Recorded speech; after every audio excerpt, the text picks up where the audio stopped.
Good morning, everybody. This is the old Silver Bullet here, and we are outside of Muskogee, Oklahoma at the USS Batfish.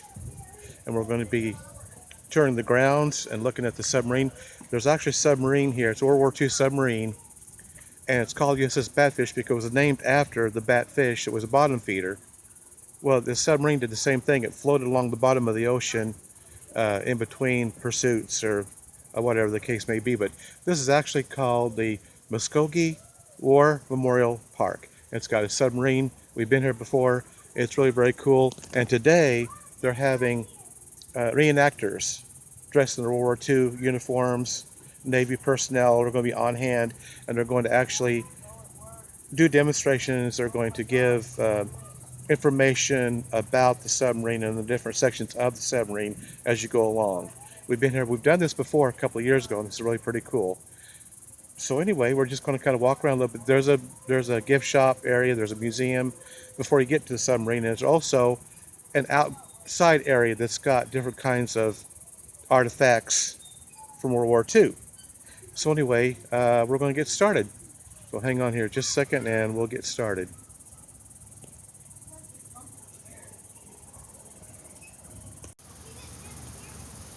Okay, as I said, we're at the Muskogee War Memorial Park, home of the USS Batfish. And like I just stated earlier, it is actually a submarine, World War II submarine that was brought here. And there's a museum, there's things on grounds that you can look at. It's a pretty cool place. We've been here before. There's actually a museum in here. We're going to go in here and we're going to get started. It's going to be really very nice. Hope you all enjoy this. Like I said earlier, there's going to be there's going to be people here dressed in their uniforms, and they're going to be giving the history of the USS Batfish. But this is actually the outside of it, of the facility right here. We're getting ready to go inside, pay our mission, and we're going to look around a little bit in the museum, and then we're going to go on. But like I said, we've been here before. This is really very cool. It's a really, really nice day today. So we thought this would be a nice place to stay. They've started something new. It looks like you can actually, it says booking overnight today. Well, they don't know if they did that last time we were here or not. But anyway, we're going to go ahead and get started here in just a minute. They've got another memorial on the grounds. We're going to get to that here in just a minute. Actually, right now, we're going to go into the museum, actual museum, dedicated to all ex-prisoners of war and those missing in action who sacrificed so much to preserve freedom. This is also American Legion, and it's a pretty cool place. So we're going to walk in here and get started.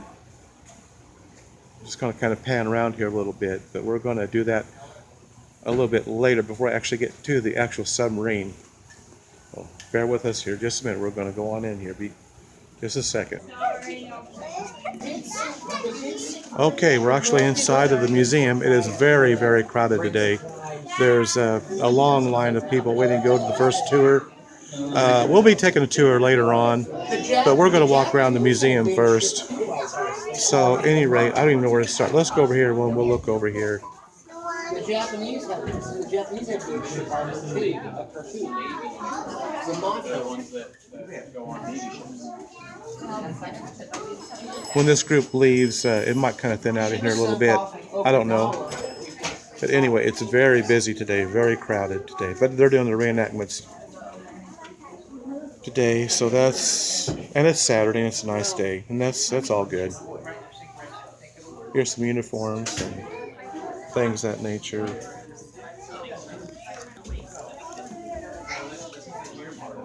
Oh, howdy. Look how thick those jackets were that they had to wear. Very, very thick. Now, this is actually some old photographs.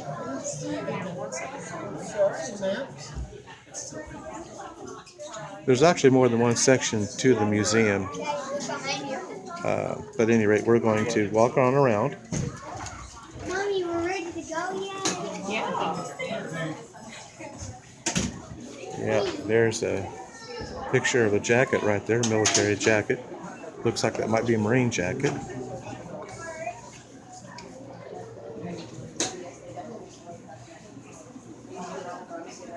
This is a small museum and there's lots of people here. So I'm gonna have to be dodging around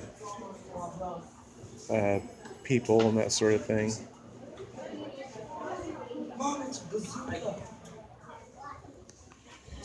And there's some Here's for the U.S. Air Force. different various kinds of weapons, swords and Isn't that the U.S. Air Force? that sort of thing.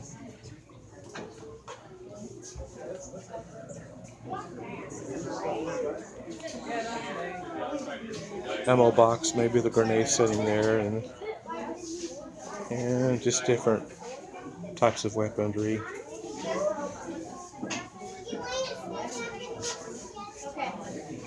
Yep. I'm trying to go slow here and let you see everything.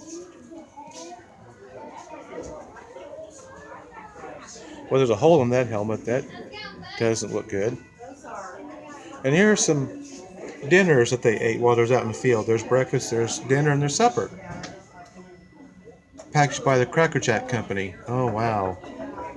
Okay. I'll be. These are way before my time. I had C rations whenever I was in the National Guard.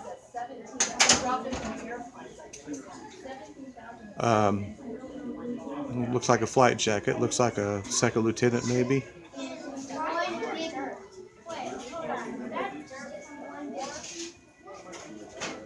There's the POW MIA flag.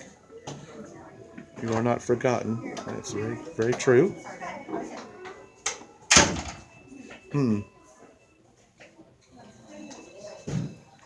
Let's take a time and.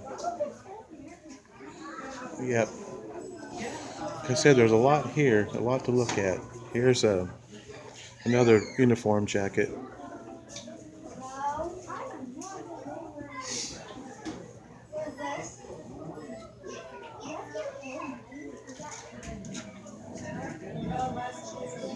When we start the actual tour of the submarine, that's going to be the interesting part of the video.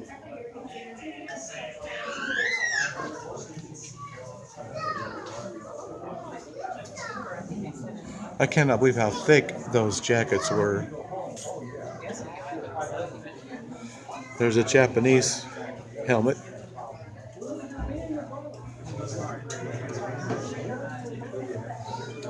I may not be able to work my way around because they're still waiting for the next tour. There's a gentleman dressed up as a special police Navy, I would imagine. That's that gentleman. They're going to be dressed like that all through the tour when we actually get on the submarine. But right now we're just going to kind of pan around here and let you see. There's actually another part of the museum which we're going to be going in here just pretty quick. We're going to kind of walk our way around through here again.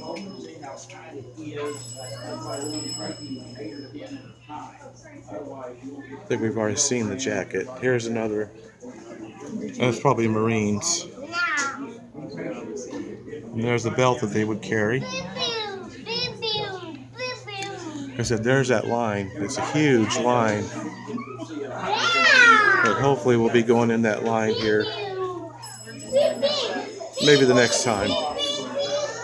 We got a long ways to go yet first. Like it's very, very busy today.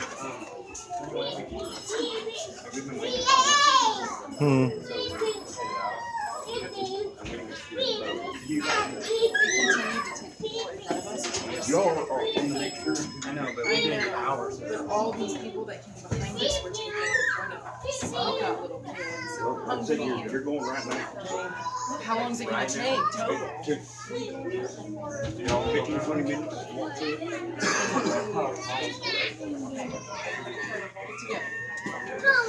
Knight's Cross of the Iron Cross. The Iron Cross is one of the highest decorations Germany could award. Oh, cool. The highest honor they could award. Okay. Well, actually, prior to World War II, that's not right there, the Iron Cross. Well, actually, that's the Iron Cross 4th class, 4th grade. Okay. There's the Iron Cross that was worn as an actual badge. And then there's what's known as, for those who had a neck ribbon, there was the Knight's Order of the Iron Cross with cross sabers, diamonds. Rommel had that. Then there was the Ordre pour le Mérite, the Blue Max. There's one decoration down here I believe I recognize, which would be the War Merit Cross. Okay. Very interesting. Yep, very interesting. Yeah. Yeah. Very, very interesting. Yep. This is the Bismarck. That's right. She had a sister ship, the Tirpitz. Oh, that's cool. All right. The Tirpitz wasn't sunk until the last months of the war. Okay. The Japanese equivalent to her, and the largest, was the Yamato. And she was sunk, well, actually, the Japanese scuttled her around her ground during the Okinawa campaign to avoid capture. Okay. The Yamato was the flagship of Admiral Yamamoto. Okay. Okay. Wow, that's cool. Each one of these guns had a name. Anton, Bruno, Dora. I did not know that. Okay, that's very interesting. Yeah. By the way, the guy who wrote the song Sink the Bismarck was actually a relative of mine. Oh, really? Cool. Johnny Horton. Johnny Horton. Johnny Horton, who wrote the Battle of New Orleans. Wow, and that's cool. The Bismarck was a relative of mine. Cool. That is really neat. Yep, I've heard that before. Yeah, I sure have. My name is Stephen Ezel. Rick is my. It's nice to meet you, sir. Thank you. Yep. In May of 1941, the war had just begun. The Germans had the biggest ships, they had the biggest guns.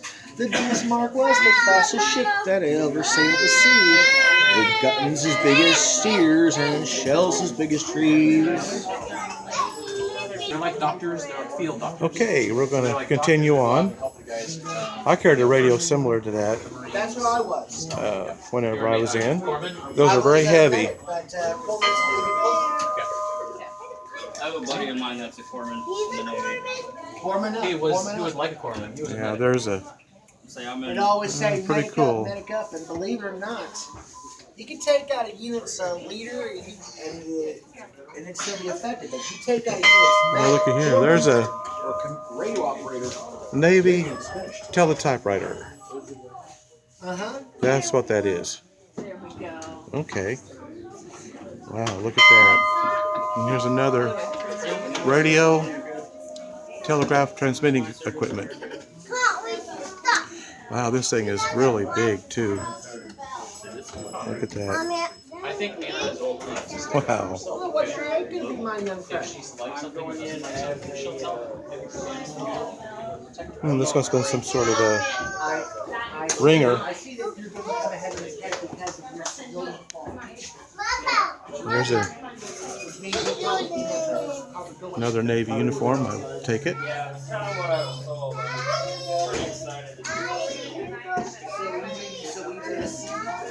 Depth charge. Look at that. Wow. Huh. Oh, look at that jacket. USS Batfish.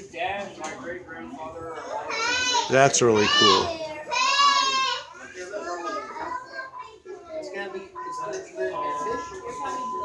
Sorry about that glare. There we go.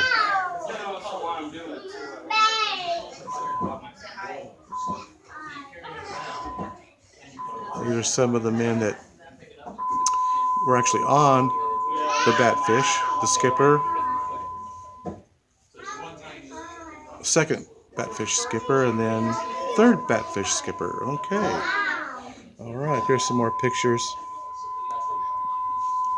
Look at those old diving helmets. Those are actually very old diving helmets.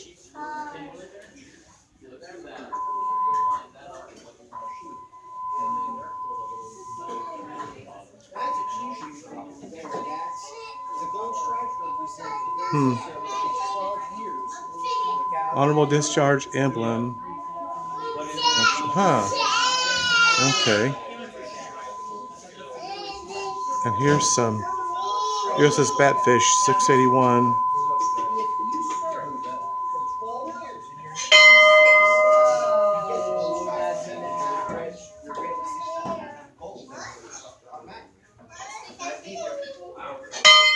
Now here's some pictures of the actual submarine.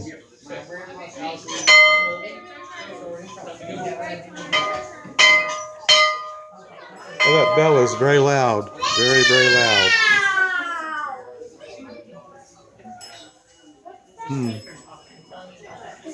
Now there's another. There it is. There in model form.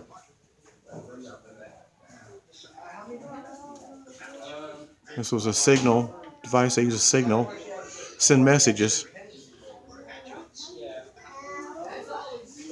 And this would have been the control panel.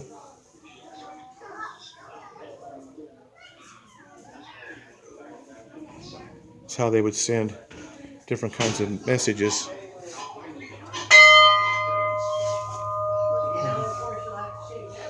Yep.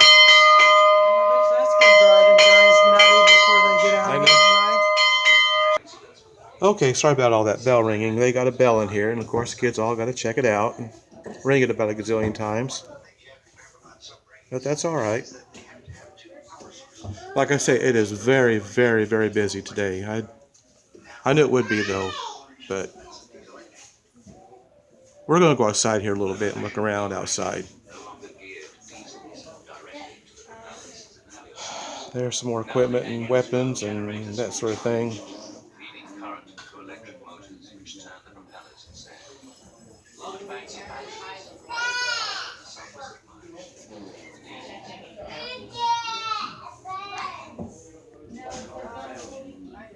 There's some crew members. Looks like they're busy. One of them's reading a paper or something. And we'll actually get to go on this here in just a little bit, but we're going to kind of wait for a little bit. Walk around outside and maybe kind of thin out a little bit. Maybe, maybe not, but we're going on it anyway.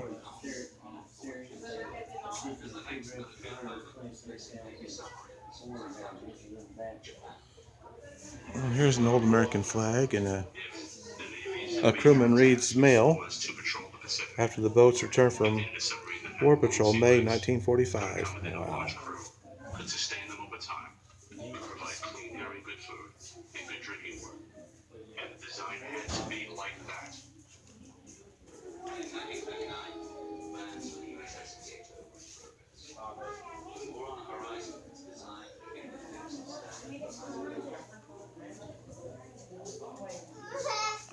They can only take so many people at a time.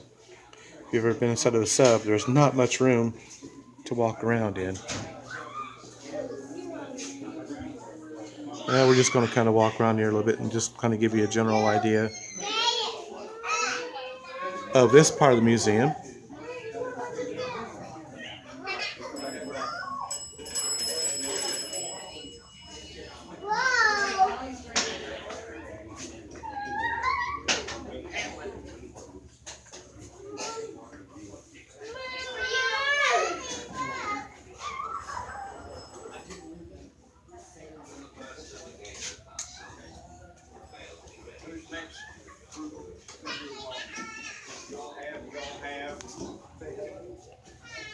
There's a bell. It's got USS Batfish on it.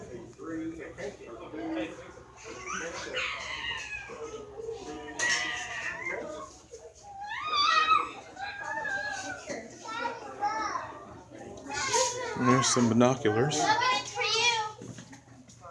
We go down the boat. You want to go in the boat? I am a retired active duty Marine. The reason why you have a Marine here today. On this day, 77 years ago, the Macon Island raid took place. 211 Marines were delivered by submarine to Macon Island. These 211 Marines took out the Japanese garrison of over 400 Japanese, sank 2 ships, shot down 2 enemy airplanes. The raid, though it was limited, was considered a success. It was the first victory of World War II. But the goal of the mission was to divert Japanese attention away from another landing that was taking place. And that was at a place called Guadalcanal. Now, one of the unique things, as you see here, I have a weapon, the M1 carbine. You always heard of the greatest generation and what they gave up. This weapon is an example. My receiver and bolt, it's made by a company called Quality Hardware. They made farm implements before the war. But my trigger assembly and magazine is made by a company called Saginaw Gear. They made General Motors cars. But my stock and my barrel is made by a company called Rockola Jukebox. Yeah, I got a jukebox. Now, one of the unique things to give you an idea of how prevalent this was, you see that artillery piece over there? On the side of it, you'll see that it's made by Fisher Body General Motors. That's a Chevy. Rather than make cars, General Motors devoted all of its production to the war and war effort. In fact, many of the submarines were made by companies that made pleasure craft before the war. Now, I'll escort you down to the Batfish and welcome aboard. Come on down. Get ready to go. Okay, well, there's been a change of plans. We're going to go on it right now, so that's where we're headed. But we're going to go take a closer look at things as soon as the tour is over with. But like I said earlier, there is a huge amount of people here today, but these are usually pretty good turnout because everybody's in their military dress, and we're actually on the way to the Batfish. Oh no, it's an actual sub. Like that's the real. We're gonna look around more later, but we were offered to take this tour, so that's what we're doing. Get on it. Oh, okay, that's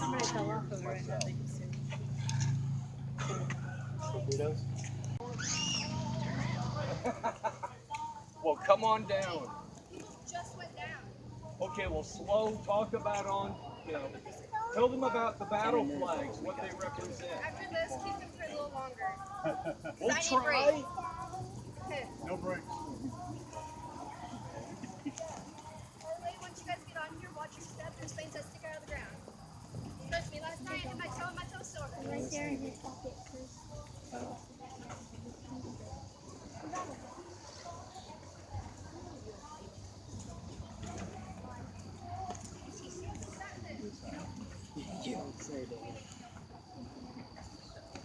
Hey, well, we are on board here.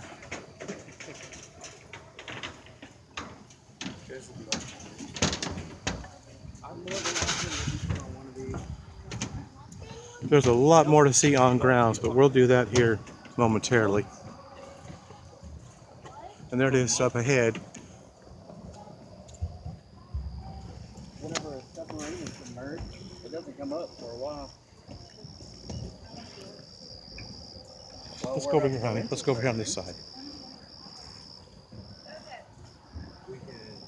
This is USS Batfish. This boat has a world record for as many ships that this boat sunk within 72 hours.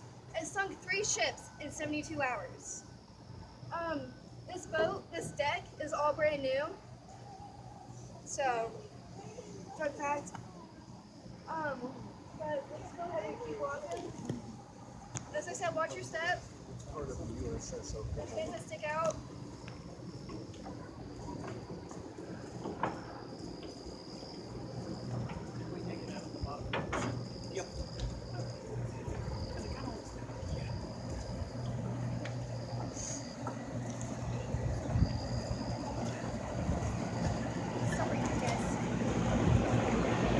Okay, while we wait for the boat to clear up some, I'm going to tell you what my role is on board. I am a World War II WASP, which is Women Air Force Service Pilot. And what I did is I would build ships and would fly them off because there wasn't enough male pilots to do it. So I had to be in training for 12 years to be able to be a WASP.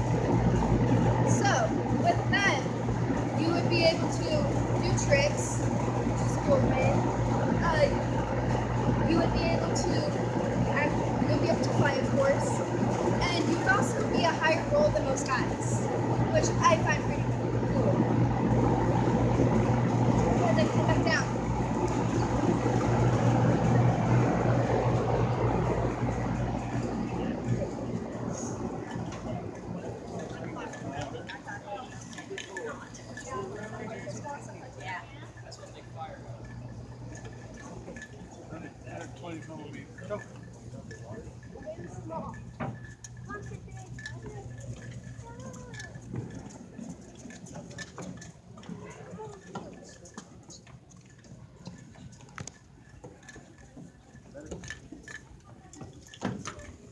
Down, Sandra.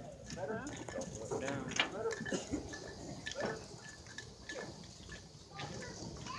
Okay, we're actually getting to go down to the belly of this thing. That's where we're headed. Make it kind of dark, we'll have to wait and see. These stairs are very steep. Thank you.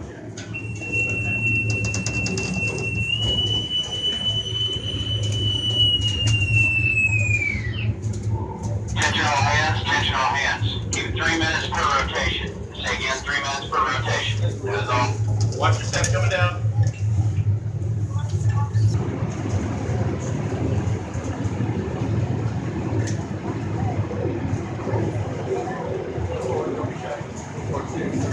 Yeah, everybody can scoot up if they want.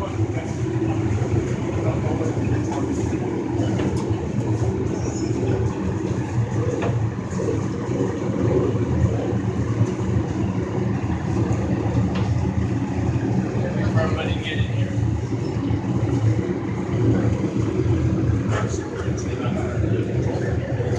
Yeah.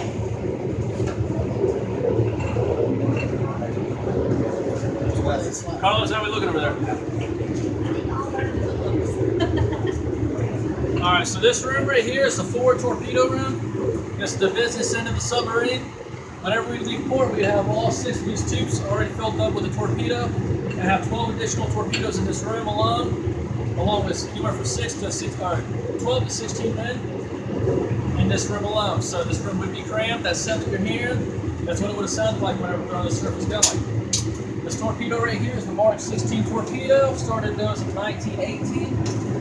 During World War II, these had 2 major flaws. One flaw was the guidance system. So whenever a torpedo would shoot out, instead of it going true, they would actually do a circular run and would end up hitting the submarine. There's 9 written attempts at that happening. One of them was fatal enough where it actually hit a sub and sank the USS Tank. Out of 87 men, only 9 survived, and then at the end of the war, only 2 made it out. Another issue with the torpedo is that you would shoot it, and instead of it going true, it would actually sink 10 feet deeper. Whenever they go to port, they were asking these questions, but come to find out when they did testing, instead of actually having the TNT in it, they would put a cement in it for testing. Cement's denser than TNT, so that's why that they would go 10 feet deeper. So they ended up fixing that and getting that all fixed. This torpedo right here is a 145 torpedo. This would have actually not been on until sometime in the Korean War when they started making those. There's a bathroom and a head over there in the corner, and that wouldn't have been used by anybody except the officers. But whenever you leave port, that would be filled with food, because anywhere that you can store food is where you can store it. So that way you can stay out longer on patrol, because the only 2 factors really, causing the issue if you stay on patrol is food, water, and torpedoes. If you run out of any 3 of those, you gotta head back. Anybody have any questions? Torpedo, 22 to 100 pounds. And how you get a torpedo into the tube is you can use this right here, hook it on the back, and then with block and tap, you have to push it in.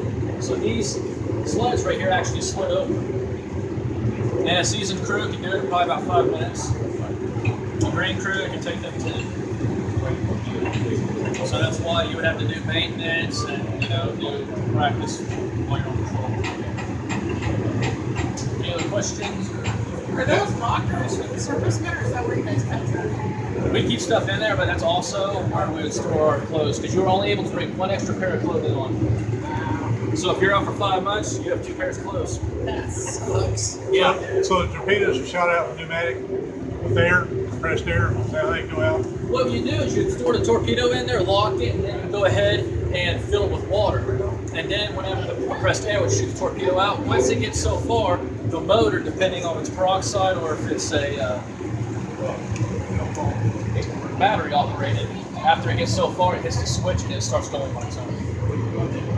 And they go about 36 knots. That's looking at that's about 45 miles per hour. Depending on how you mess with the maintenance on there, they can go slower, which will make it go further. But the slower it goes, the more you have to.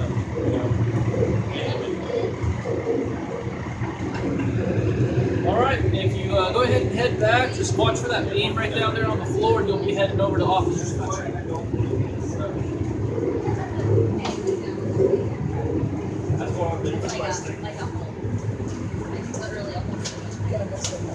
Oh my goodness. Here comes a cook, it looks like. Bringing down some food. Those steps are very, very narrow and very steep. Now we're going to go through a little patch here. Loading supplies. Okay. Now. Okay, we're going to try this. This is very, very, very cramped in here. But we're going to try it.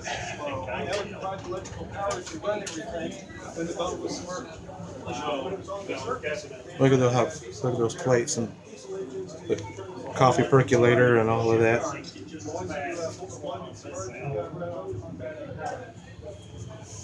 These rooms, like I said, that you see throughout here are all for the officers.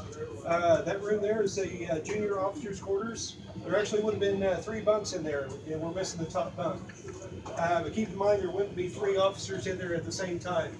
There would always be 1 officer on duty. 1 officer is spending some off time, and then 1 officer probably catching some rest. What's considered junior officer below field grade? Basically, your lieutenant JG. Okay. Ensign, Lieutenant JG. Then lieutenant would be These are officers' quarters here. See how nice it is? Very, very nice.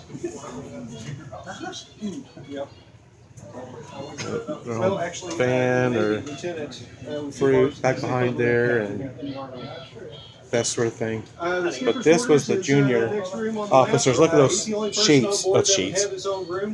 seats, I meant. Senior officers. The next compartment. Now here is one of their compartments. Their binoculars. Look at this in here, where they would have written home, maybe.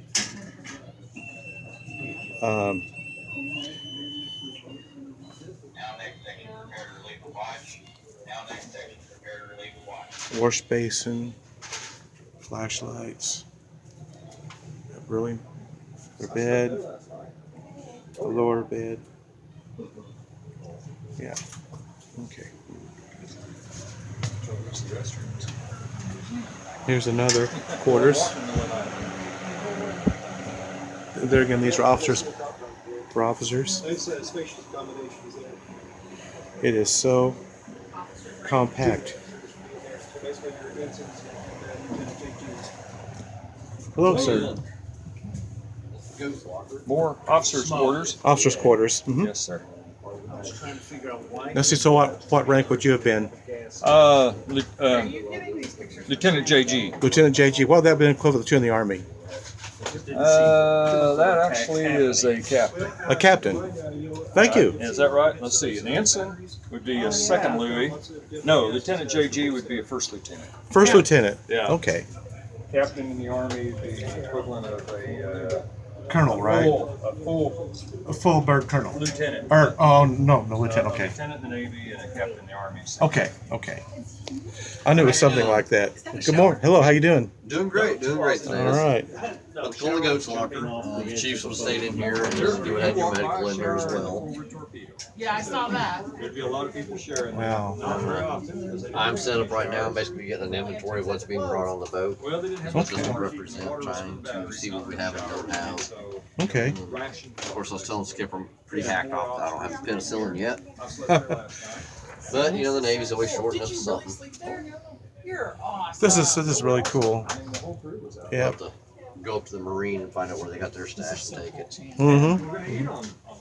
So could you feel when you're actually underwater? Could you really feel it a lot? I don't know if they would or wouldn't. And their slogan during Now, World War II I scuba dive. has gone to war because their packages used to be green. You'll feel And the government took temperature green changes. dye Oh, temperature to war. change. And pressure changes, but I don't think they would have so much felt it in here as they would have heard it. Heard it. Okay. You know, Okay. because that pressure you're going to push in on the hull. Oh, They okay. knew the war would end. Okay. I think this would have maintained 1 atmospheric pressure inside, Okay. which would have been the surface pressure. Okay. And every 15 feet that you go down is another atmospheric pressure. Well, Oh, okay. the water on the outside. Yeah, it does. Yes, it does. All right. Well, thank you very much. Thank you. You have a great day. Yeah. Thank you for coming down. because you're running on batteries. Okay. Oh.